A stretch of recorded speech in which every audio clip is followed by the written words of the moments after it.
Hello and welcome to another episode of No Such Thing as a Fish, a weekly podcast coming to you from the QI offices in Covent Garden.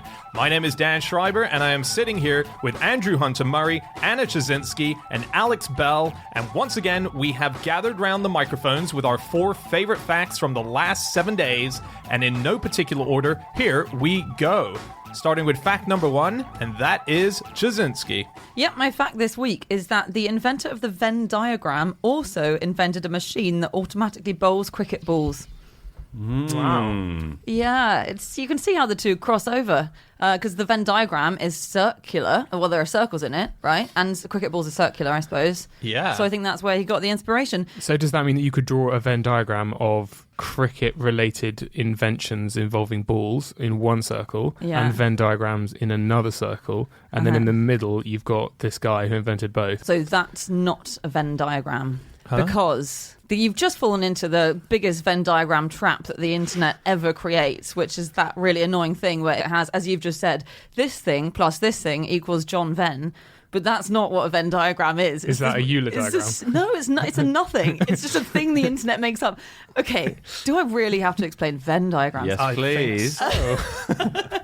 So I guess let's imagine you've got 2 circles, and one circle is a set, so a category, and there's a bunch of stuff in that category. Let's say animals, and then you've got another circle, which is another set. Things called Barney. Things called Barney. Yeah. Exactly. And then you have, this is difficult because I don't know if we're counting Barney the dinosaur as an actual animal. I think we need a third Venn diagram circle, which is fictional soft creatures. All fictional and real animals ever created. There we go. Then you can get Barney in the middle. So the thing in the middle has to belong to those categories. So for your thing to work, John Venn would have to be a type of cricket ball or whatever, and a type of Venn diagram, neither of which Okay, he fine. is. What about inventors of things that are round, to do with round things, and inventors of things that do with cricket? Love and he it. invented both because cricket balls are round and Venn diagrams are round. Yeah. Oh no, but they're not to do with cricket, are they? We've really got sidetracked. It's It's Guys, amazing that John Venn worked it out with this level of Absolutely complication. amazing. But he didn't call them Venn diagrams, which No. I didn't know. So they are a subcategory of Euler diagrams, things where you're representing information in circles, but they don't have to be linked. And then Venn diagrams are Eulerian circles, but where there is an intersection between the two. they're Euler diagrams, aren't they? Don't I know. thought his name was Euler. Yeah, you're probably right, actually. But it is a thing that people confuse as well. I think the difference is that the Venn diagram, if you imagine the 3 intersecting things, it can include empty sections. So let's say you've got 2 circles and one of them is mammals and another one is birds, and they're intersecting. You have to have that middle intersection, even though there's no such thing as a bird that's also a mammal. Okay. Oh, okay. So he is said to have invented this diagram in 1881. That is the date that's put on the first time that he came up with the concept. So I was looking into 1881 just to see what other scientific inventions happened that year, and it was an amazing year, really. A lot of things happened. So Charles Darwin published his final scientific book, which was called The Formation of Vegetable Mold Through the Actions of Worms. Yeah. It's not exactly Under the Deathly Hallows, is it? The first modern cesarean section was performed in 1881. Was it? Yeah. Wow. Alexander Fleming was born in 1881. And then lastly, Carlos Finlay, who was a Cuban doctor, was the first to propose that yellow fever was transmitted by mosquitoes rather than direct human contact. Ooh. That's a huge moment. 'Cause Yeah. that resulted in a lot of lives saved. That's cool. a big Imagine year. being a journalist in that year. It's a big year. A tiny baby who's been born who will one day invent penicillin. There are lots of really nice tributes to John Venn. So that in the Cambridge College where he taught, there's a stained glass window, which is a Venn diagram. It's got 3 circles of overlapping stained glass, and in the middle it's much darker. So it's kind of nice. half double glazed and then half single glazed. And then a bit of it's triple glazed because there are 3 circles. Wow, that bit must be really warm. Yeah, that's... Do you know what college he went to? Was it Gonville and Keys? Yeah, he went to Gonville and Keys, and he did a couple of other things in his life. So first of all, I should explain, he did invent the odd thing, and one of them was this automatic bowling machine for cricket balls. And the weird thing about this was that he invented it, and the Australian cricket team had come to visit Britain, and they visited Cambridge, where he was at the time, and he whipped it out. He was asked to get out his cricket bowling machine to entertain them, and it automatically bowled out Australia's best batsman 4 times running. Wow. So that was the glory days of English cricket. But another thing he did, which I love, it's almost about the only other sort of thing that goes down in his biography, aside from all his mathematical stuff, is that he, with his son, compiled a book that was a biographical list of all known students, graduates, and holders of office ever to go to the University of Cambridge from the beginning of history up until, well, he only got till 1751 before he died. What? So that was 136,000 biographies of people that he wrote. What a dull book. Isn't that, how did he find out those little biographies of That's all amazing. of these people? Yeah. It's incredible. School reports? Yeah, I guess so. They must have had some sort of records. I mean, if anyone's going to have records, it's going to be like a really old university that has had like a consistent way of doing things for years and years and years. I think they obviously had something. Otherwise, it was just him and his Just son made going, him up. what do you reckon Mike Smith did? Do you know something else that has a Venn diagram on it in tribute? Is if you live in Clapham in London, or you've ever been to Clapham, there's Venn Street, which you might know has got Venn Street records on it, which I really like. And that's named after, not John Venn, after his grandfather, who happened to be the Reverend, an erector in Clapham. And it does, so the sign for Venn Street also has a Venn diagram on it, in tribute to the rector's grandson who invented the diagram. If I was a town planner and I wanted to celebrate John Venn, I would build a sort of double roundabout shaped like a Venn diagram. It'd be really, I mean, there'd be quite a lot of accidents probably. But Yeah, the middle of the diagram would just be cars that have crashed. pile up. Cars that drove on this way, cars that drove on this way.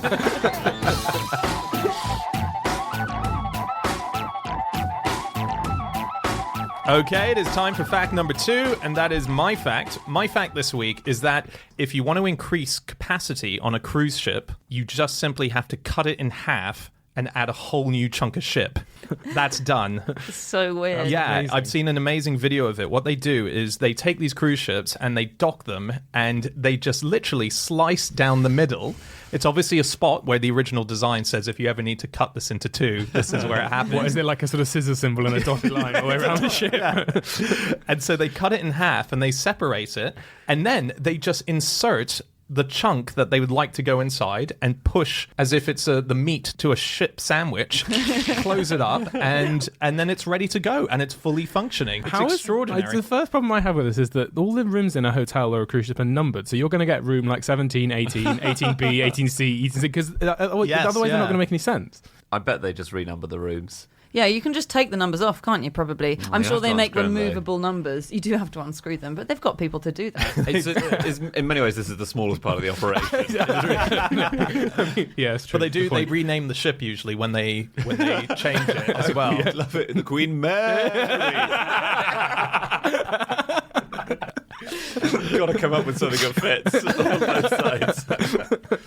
So yeah, I mean, this was done with a ship, which was called the Silver Spirit. That's one example. And they extended it when they cut it in half. They put in a 49 feet chunk into the middle of it.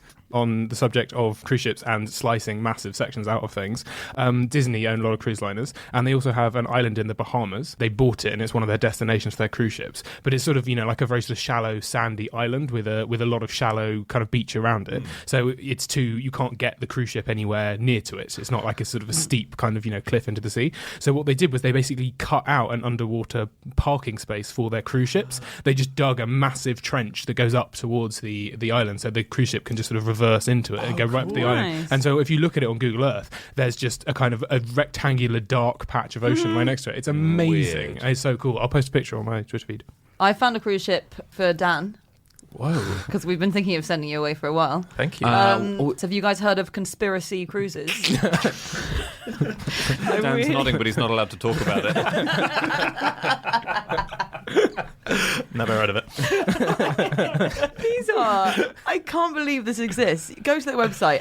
It promises to deliver to anyone who's interested the truth about all these things, and it lists the truths that it'll deliver. So it's the truth about global warming, fracking, HIV, vaccinations. Then it gets weirder and weirder. So fluoridation, forbidden archaeology, JFK, September 11th. Yeah, you're welcomed onto the ship by Captain Elvis Presley. What is it? They telling the truth about Star Wars agenda. Do you know what that is? That's to do with the not the movies.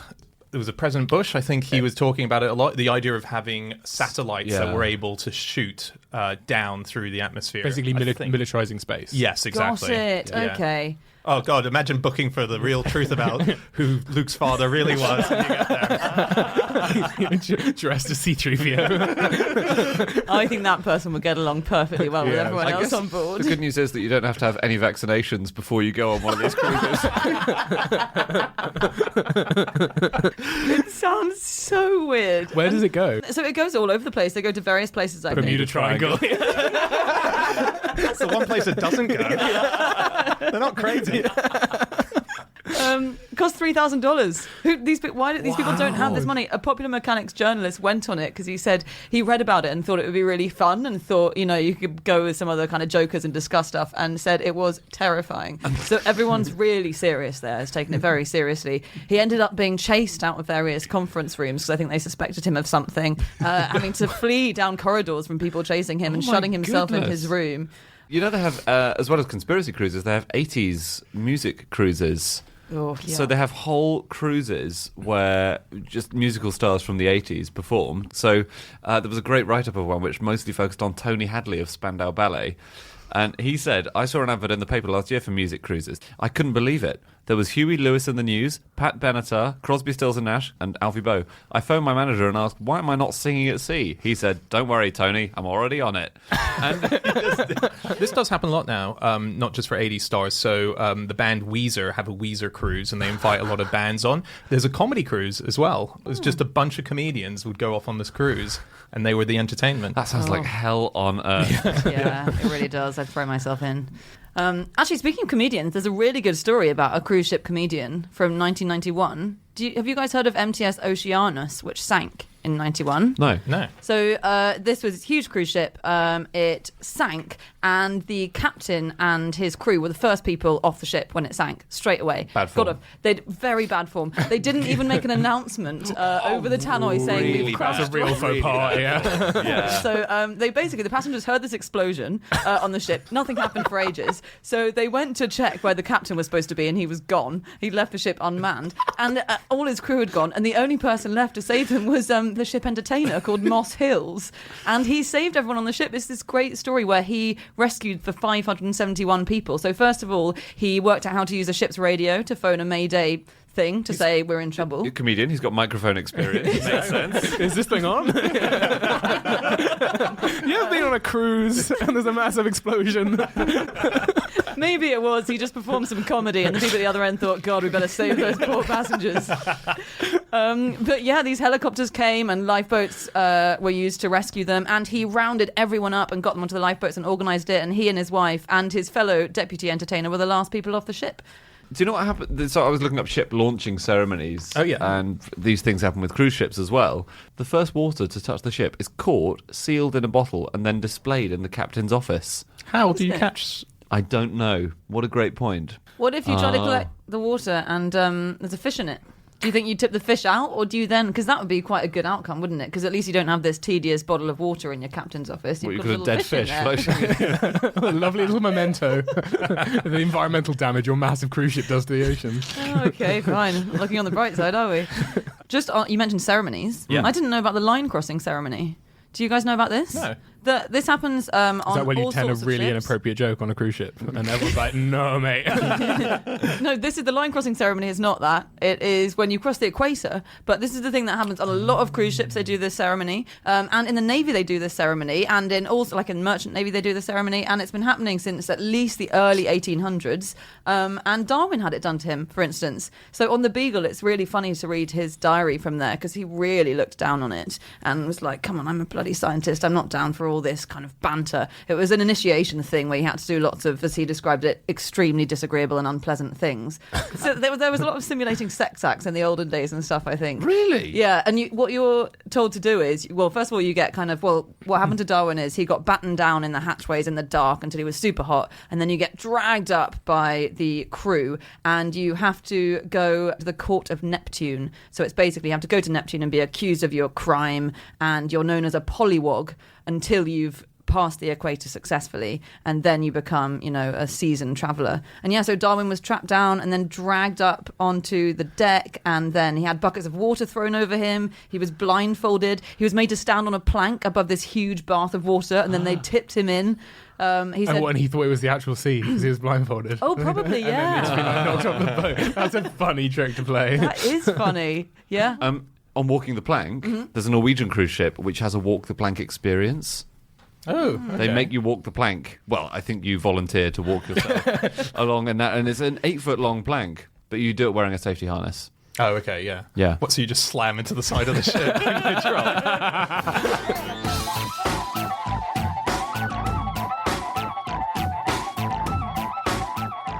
Okay, it's time for fact number 3, and that is Alex. My fact this week is that Stephen Mangan, Michael Parkinson, Eamon Holmes, and Cherie Blair have all been dropped from the TV programme Who Do You Think You Are because their ancestry is too boring.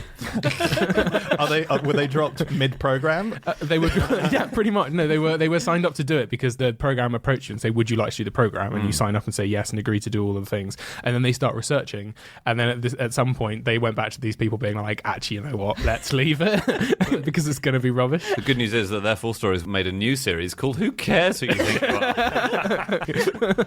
It was very funny because it sounds like they have to be quite diplomatic when they tell them. So with Cherie Blair, one of the producers said, "We spent hours locked in rooms with Cherie's publicist, secretary, manager, personal assistant. Eventually we had to say, 'You are very interesting, but we don't have a show.'" But it's amazing because Cherie Blair is a Booth, and she is a descendant of John Wilkes Booth, as in it's John her... Wilkes Booth? Yeah, who killed Abraham Lincoln. Wow. Yeah, so it's not a direct descendant. It's John Wilkes Booth's uncle was Cherie Blair's direct ancestor. Yeah. And surely there was enough in there alone. She was really disappointed, wasn't she? It is kind of sad. All these people were, in fact. I think she was disappointed. I think Michael Parkinson might have said he was really sad as well. He said he was gutted. He said it's the one show that he would have been happy one to show. have been on. Yeah, no, it was the only show that of all the celebrity-based programs that he actively wanted to take part in. Not even Parkinson. You didn't even enjoy that. Jesus. Steve Mangans is really funny because they found out that all of his ancestors were from the same place in Ireland, and the same very small place in Ireland. His mother and father grew up in adjacent villages on the west coast of Ireland, but they never met until they both happened to come to London and then meet each other there. I think that's so interesting that your whole family can be from one tiny spot. Yeah. Yeah.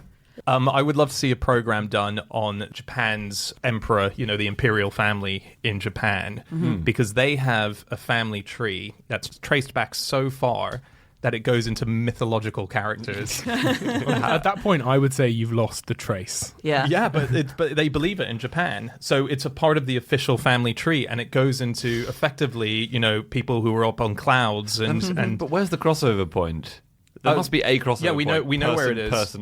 Person, God. Yeah. 660 to 585 BC was the life of Jimmu, who was an emperor, and it's from there. And his wife Isukeyori, they both have family trees that disappear off into mythology with amazing cloud-flying emperors. I like the fact that you say it traces back so far that it goes into mythology, as if you actually think that if you go back far enough in history, you will come to mythological creatures.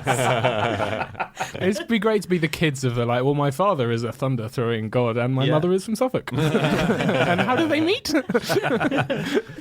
And there's also the Guinness Book of World Records actually acknowledges the longest lineage of a family tree that is traceable. Oh, yeah? Yeah, it's called the Lurie lineage. It's the Lurie family, and it includes people like Sigmund Freud and Martin Buber. I don't know who that is. Sigmund Freud, one of the most famous names in history, and Martin Buber. Every son just wants to suckle on his mother's boobies. Oh my God, this is crazy. This lineage traces back to Jahil Lurie, a 13th century rabbi in Brest-Litovsk. Brest-Litovsk. In Brest-Litovsk. Wow, Freud is just steeped in boobies.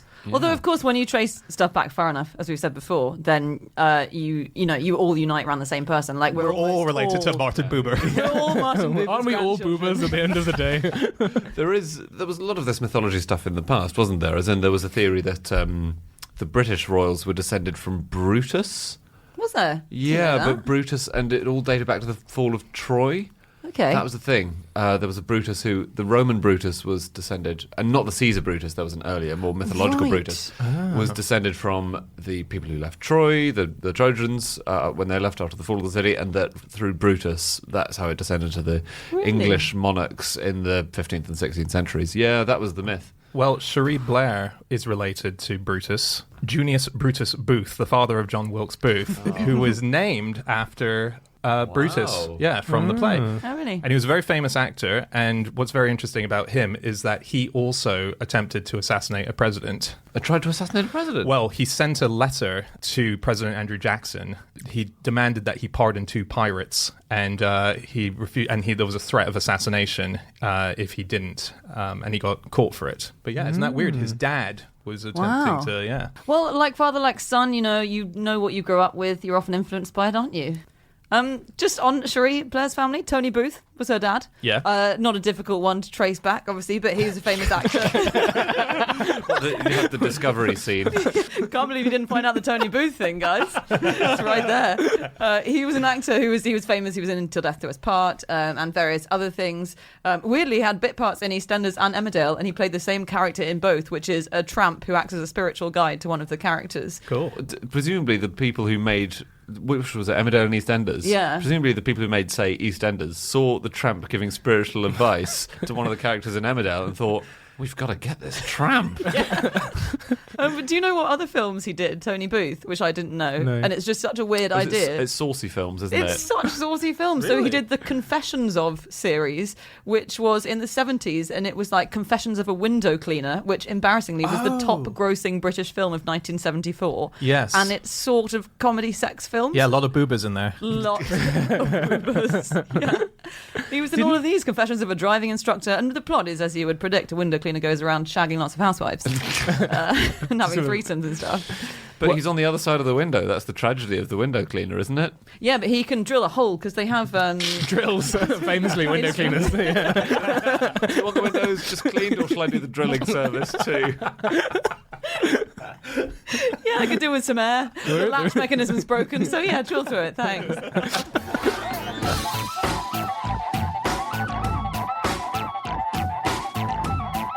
Okay, it is time for our final fact of the show, and that is Andy. My fact is that wombats can kill predators by crushing them with their bottoms. So it does require quite a lot of setup, this prank, I'm going to call it. Prank? Defense mechanism. Yeah, I wouldn't say prank. Okay, fair enough.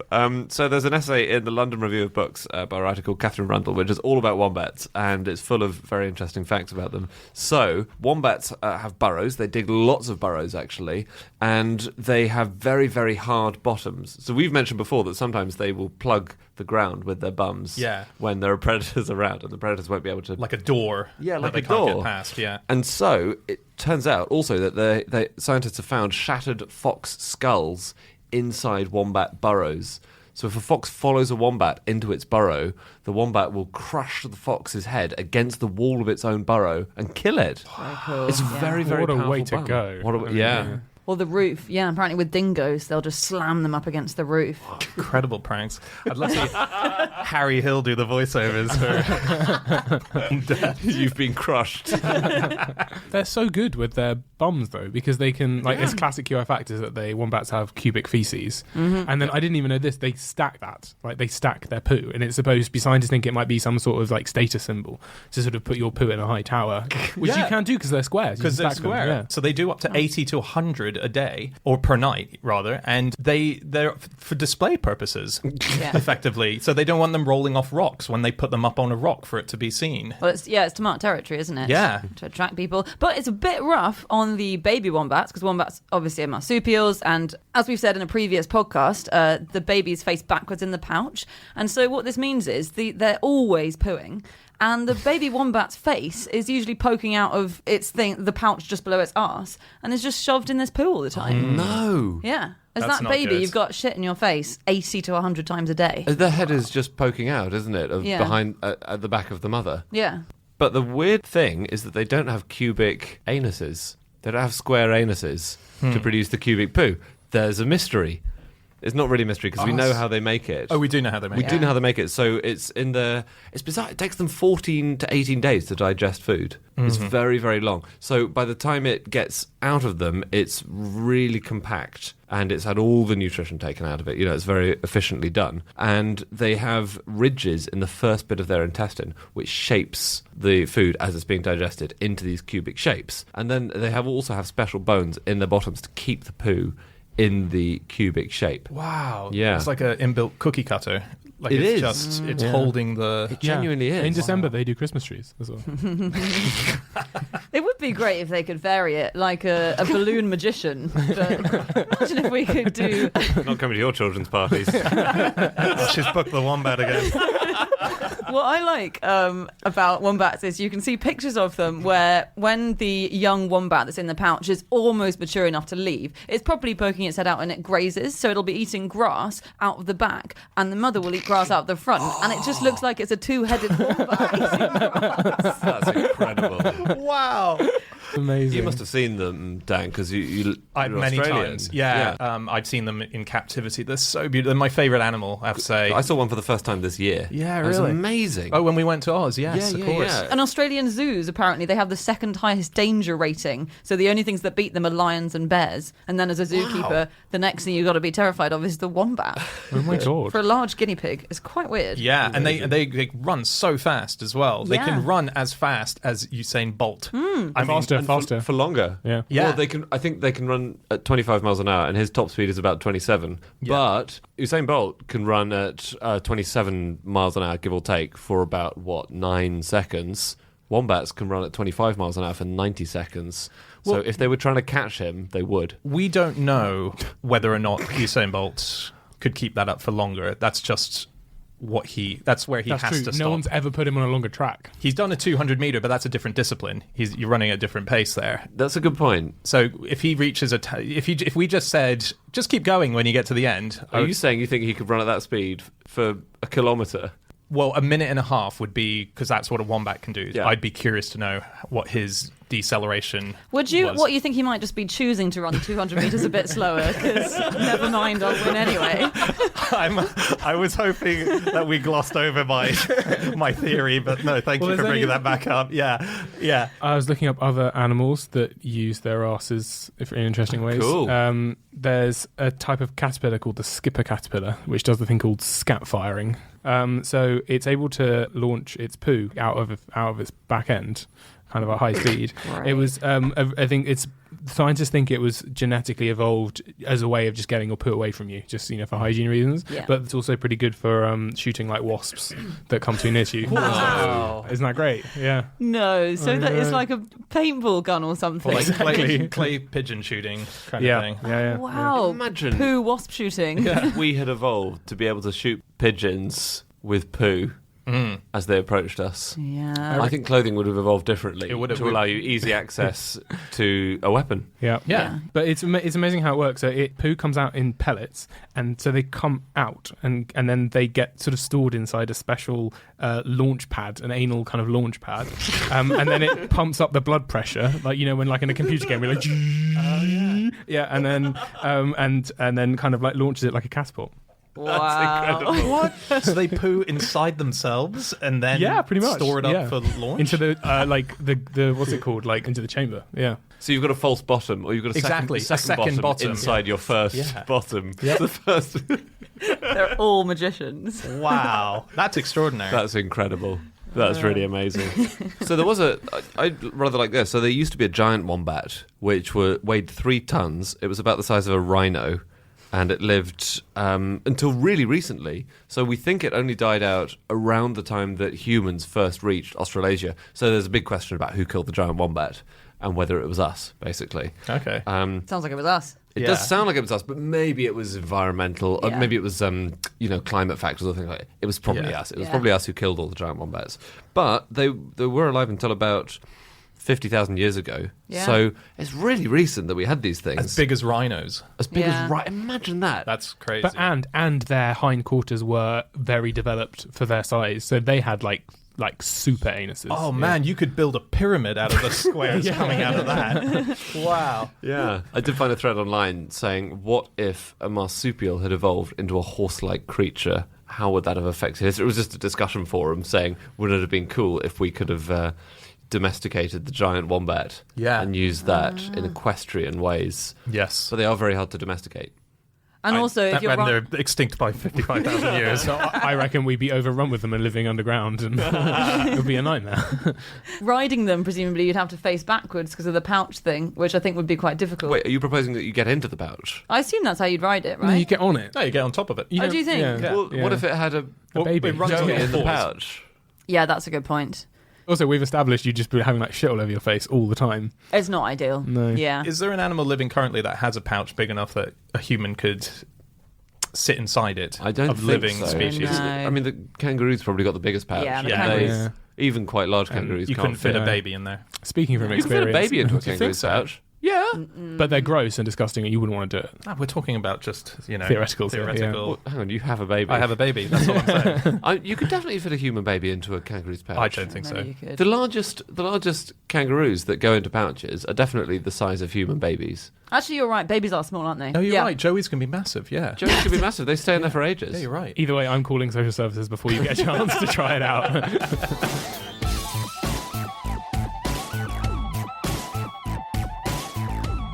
Okay, that's it. That is all of our facts. Thank you so much for listening. If you'd like to get in contact with any of us about the things that we have said over the course of this podcast, we can be found on our Twitter accounts. I'm on @Schreiberland, Andy, At Andrew Hunter M. Alex, At Alex Bell. and Jasinski. You can email podcast@qi.com. Yep, or you can go to our group account, which is @NoSuchThing, or you can go to our Facebook page, No Such Thing as a Fish, or go to our website, nosuchthingasafish.com. On it, you'll find everything from a link to our newly released book, the Book of the Year 2018. It's also got tour dates. You can get tickets for all the upcoming live shows that we're doing.